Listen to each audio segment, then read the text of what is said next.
o princípio da insignificância na justiça militar. Este foi o tema de um julgamento que provocou grandes debates no plenário do Supremo e uma decisão com placar apertado. Foram 6 votos a 4. No programa de hoje você acompanha todos os detalhes desse processo, julgado em outubro de 2010, onde a Corte decidiu que a posse de uma pequena quantidade de maconha, 0,1 grama, encontrada com um soldado dentro de uma unidade militar, não autoriza a aplicação desse princípio.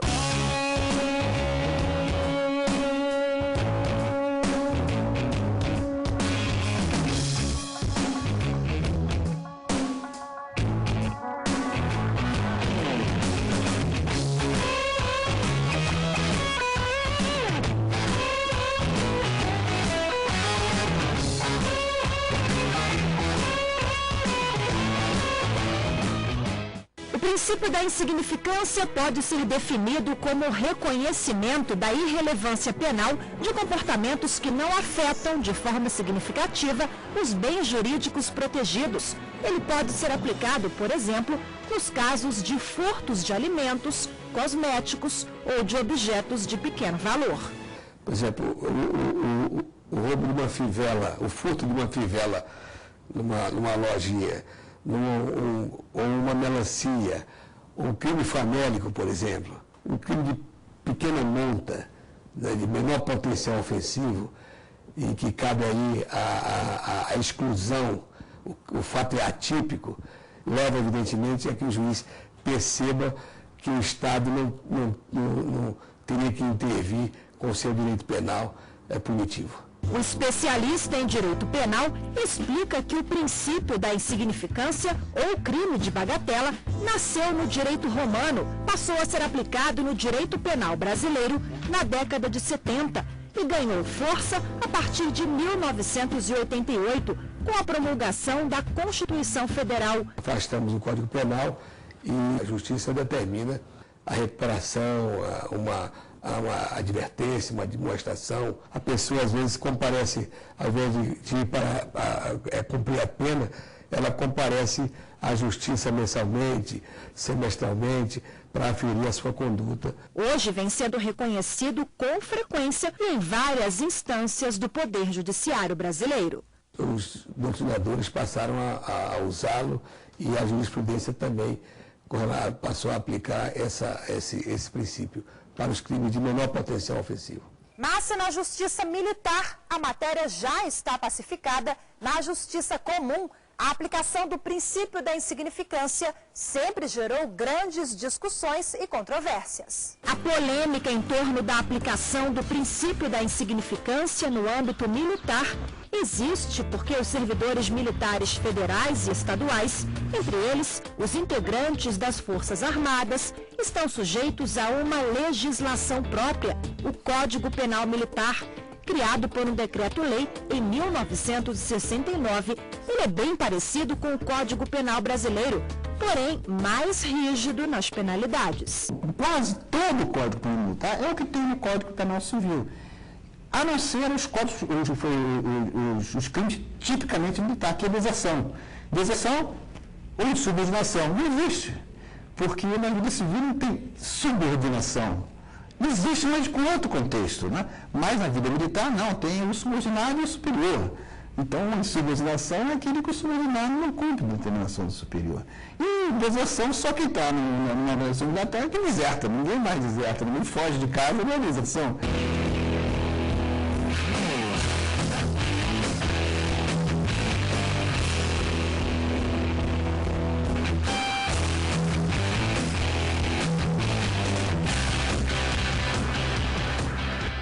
Quando se trata de crimes relacionados a uso ou posse de entorpecentes por militares, as penalidades são ainda maiores. O que diz o nosso Código Penal Militar?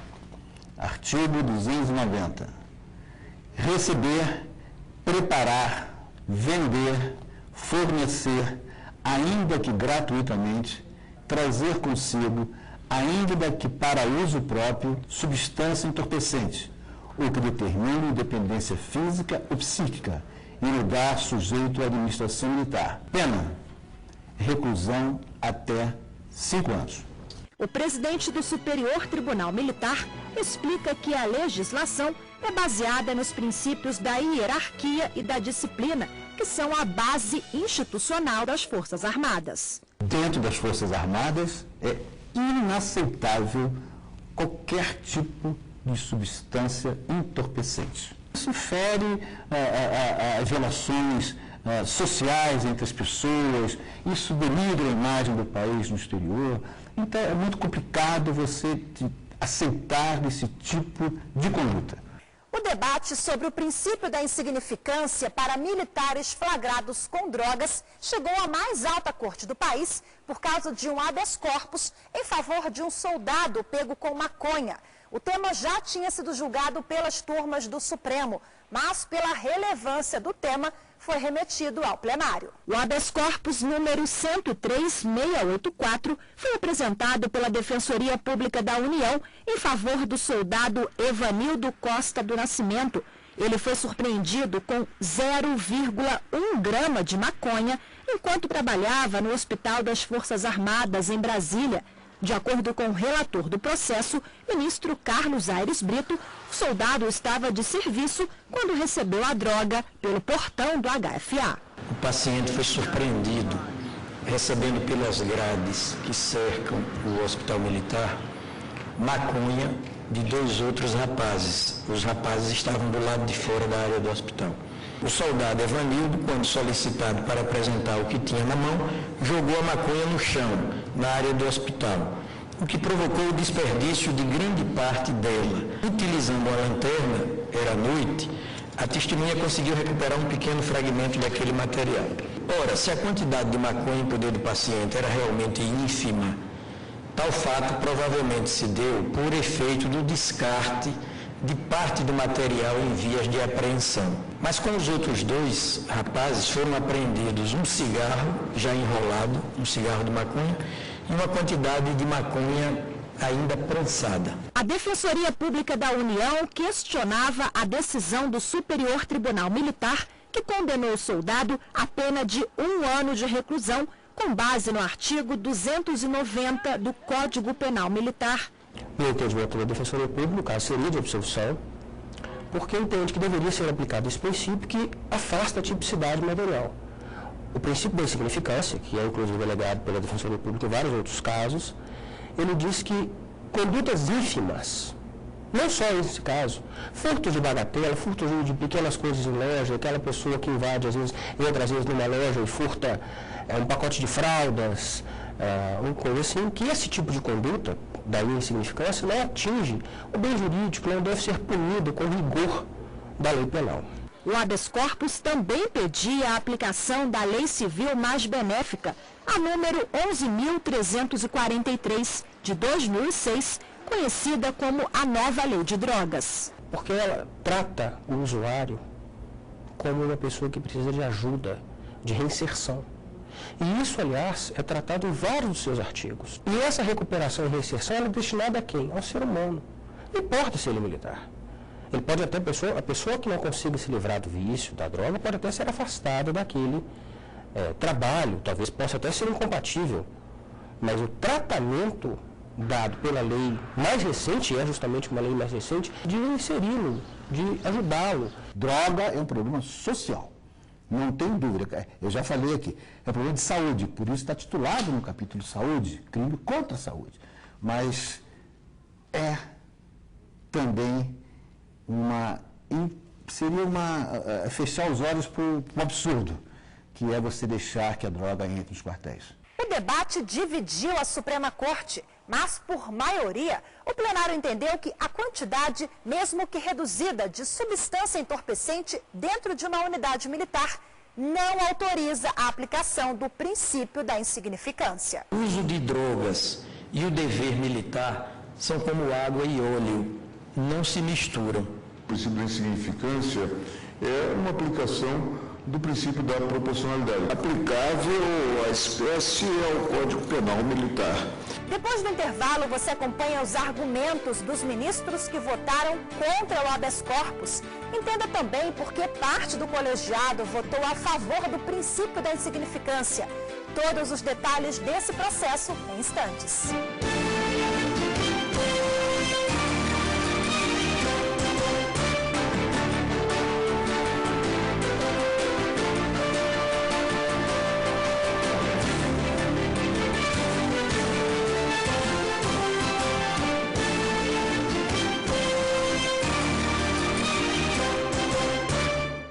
Militar em serviço pego com 0,1 grama de maconha deve ser condenado a pena de 1 ano de reclusão.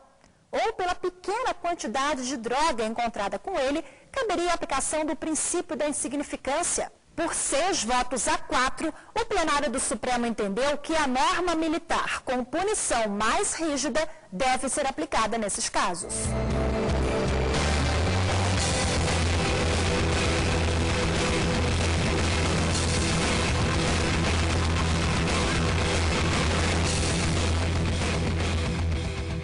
O processo foi julgado no plenário do Supremo porque a Defensoria Pública da União entrou com habeas corpus no STF para tentar reverter a condenação de um soldado pego com droga dentro de uma unidade do Exército em Brasília. O militar foi condenado a 1 ano de reclusão com base no artigo 290 do Código Penal Militar. O Código Penal Militar foi editado em 1969. Portanto, há mais de 40 anos. E é claro que o decurso do tempo não é capaz de revogar uma norma penal. No entanto, sua interpretação deve ser feita de acordo com o momento de sua aplicação e, principalmente, de acordo com a Carta Constitucional vigente. E digo isso, eminentes ministros, porque talvez em 69 se justificasse a colocação de uso e tráfico no mesmo artigo. Mas hoje, inequivocamente, essa similitude não mais existe. O Código Penal Militar trata, no mesmo artigo 290, do uso e do tráfico. Pune como se a conduta fosse a mesma, e assim fere frontalmente a isonomia, a proporcionalidade e a razoabilidade. A Procuradoria-Geral da República continua convencida de que as peculiaridades da caserna, as peculiaridades do ambiente castrense justificam, sim, o tratamento diferenciado para as infrações praticadas no âmbito da administração militar.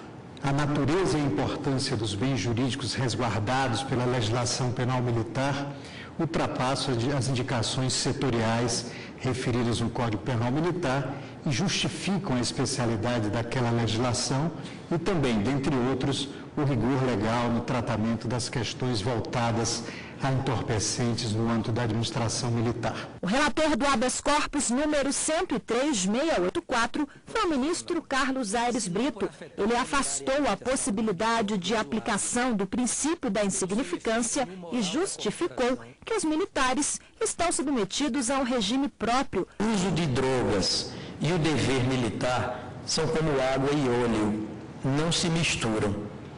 Por discreto que seja o concreto efeito psicofísico da droga nessa ou naquela relação tipicamente militar, a disposição pessoal em si para manter o vício implica inafastável pecha de reprovabilidade cívico-profissional, se não por afetar temerariamente a saúde do próprio usuário, mas pelo seu efeito no moral da corporação, na autoestima da corporação e no próprio conceito social das Forças Armadas, que são instituições voltadas, entre outros explícitos fins, para a garantia da ordem democrática. Seja como for, o problema aqui não é de quantidade e nem mesmo do tipo de entorpecente que se conseguiu apreender. Parece-me que o problema é de qualidade da relação jurídica entre o particularizado portador da substância entorpecente e a instituição castrense de que ele fazia parte. O relator do processo também fez questão de lembrar um voto da ministra Ellen Grace, atualmente aposentada, em que ela já havia se posicionado contra a aplicação do princípio da insignificância penal para casos de militares flagrados com entorpecentes. E prossegue a ministra, ele na citação. Será que dormiríamos tranquilos, sabendo que os nossos soldados das Forças Armadas estariam portando fuzis automáticos com munição real, 7,62 milímetros em seus carregadores e também concomitantemente estariam levando no bolso de suas fardas fininhos de maconha, ou seja, lá qual for a substância entorpecente? Eu trago o voto por escrito, como é na mesma linha do voto do eminente relator, eu apenas, nesse momento, falo que farei a juntada no momento oportuno da publicação do acordo e acompanho o eminente relator.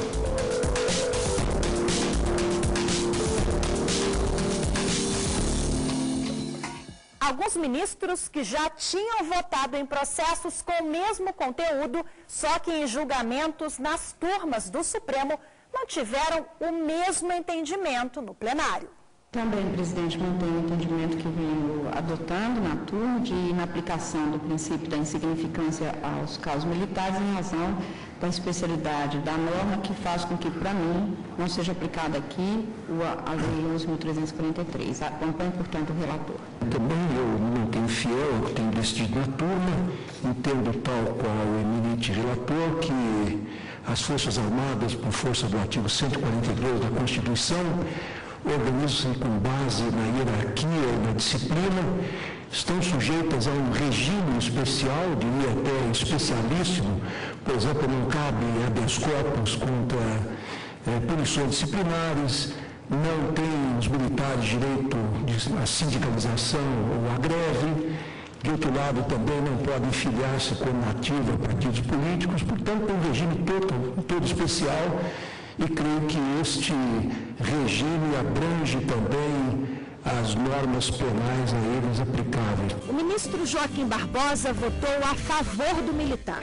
Entendeu que a conduta é atípica e a quantidade de droga insignificante. Para mim, o que é decisivo é o fato de que essa quantidade ínfima de droga é insuscetível de causar, pôr em risco o bem jurídico protegido por essa norma, que é a saúde. Portanto, mantendo-me na linha do que eu já venho decidindo na segunda turma, eu concedo a ordem. E com a superveniência da Lei 11.343, e ainda que mantido por essa criminalidade do porte de drogas para consumo pessoal, tal conduta agora não mais sofre a incidência da pena privativa de liberdade, expondo-se ao contrário a penas meramente restritivas de direito. E daí a questão da lei mais benévola, mais benigna, e por isso, então, encaminhou-se no sentido de reconhecer também aqui a aplicação do princípio da insignificância. Presidente, a minha posição sobre a matéria é bastante conhecida. O eminente relator, inclusive, me fez a honra de citar uma das decisões. Eu convênia do nosso decano e também agora do ministro Gilmar Mendes. E do ministro Joaquim. O ministro Joaquim também acompanha essa linha. Eu mantenho a posição integral e acompanho o relator.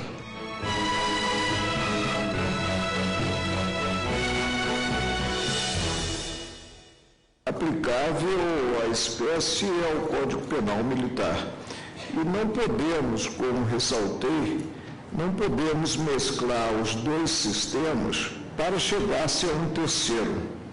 Causa certa perplexidade, como eu disse, não se ter, sob o ângulo da legislação geral, quanto ao uso, o crime de bagatela, e passasse a ter, em que pese o bem protegido, que é a organização e disciplina militares, passasse a ter esse mesmo instituto no campo penal militar.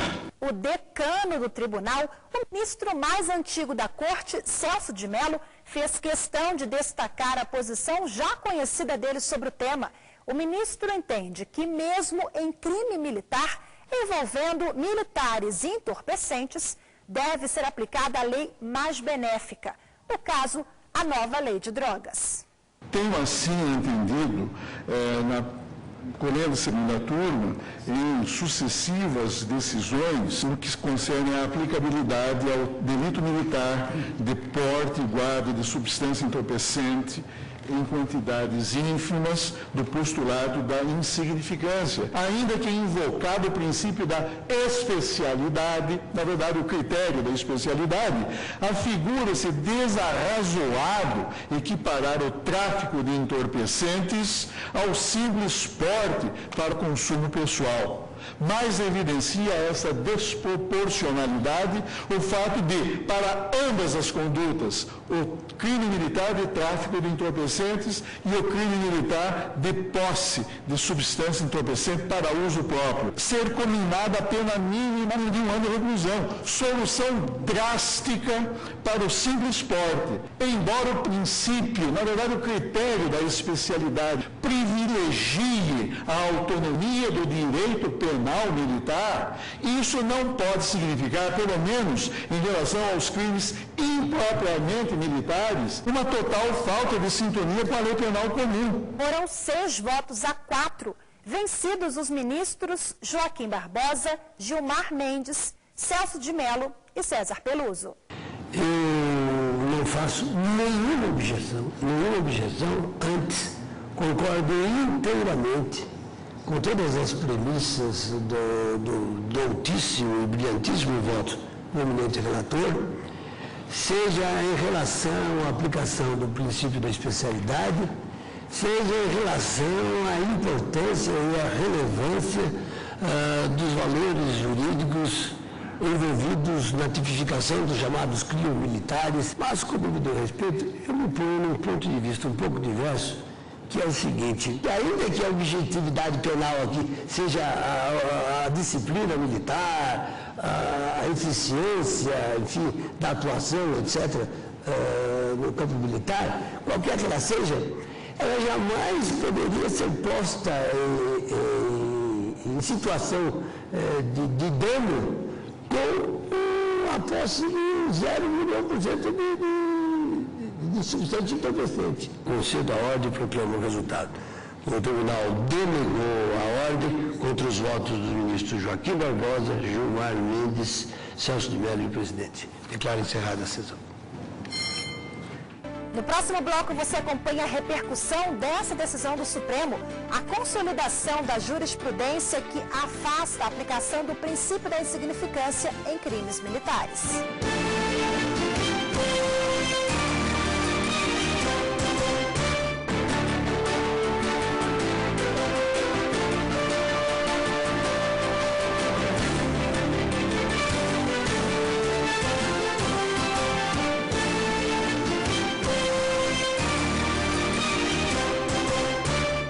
O programa de hoje é sobre a decisão do Supremo que discutiu o princípio da insignificância na justiça militar.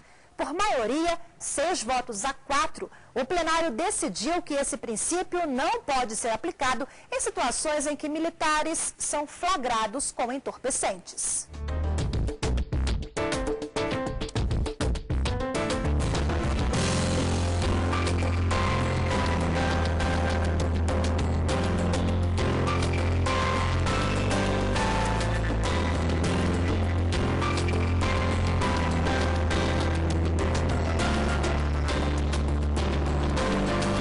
O Supremo entendeu por maioria apertada, por 6 a 4, não aplicar. A Defensoria Pública respeita, portanto, entretanto entende, concorda com os eminentes ministros que ficaram vencidos de que deve sim ser aplicado o princípio, ou pelo menos a Lei 11.343, subsidiariamente, se não a significância, por entender que não se pode impor uma condenação, uma pena privativa de liberdade a uma conduta irrelevante, uma conduta mínima, uma conduta praticamente incapaz de causar qualquer tipo de dano, qualquer tipo de lesão ao bem jurídico, à saúde pública. O que é significante para um pode não ser significante para outro.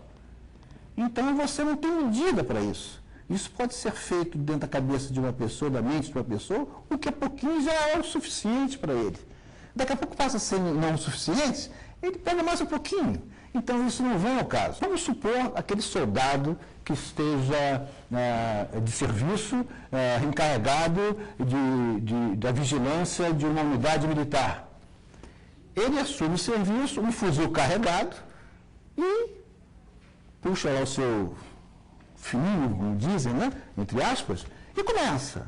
Ou toma uma dosinha, uma cheirada, ele pode utilizar aquele fuzil, matar algum colega seu por manuseio inadequado da arma. Apenas um mês depois da decisão da Corte, em novembro de 2010, o plenário do Supremo precisou reafirmar o entendimento de que a posse de reduzida quantidade de substância entorpecente por um militar não autoriza a aplicação do chamado princípio da insignificância. A decisão foi tomada no julgamento de um outro habeas corpus, que também foi ajuizado em favor de um soldado do Exército condenado por porte de maconha dentro do quartel.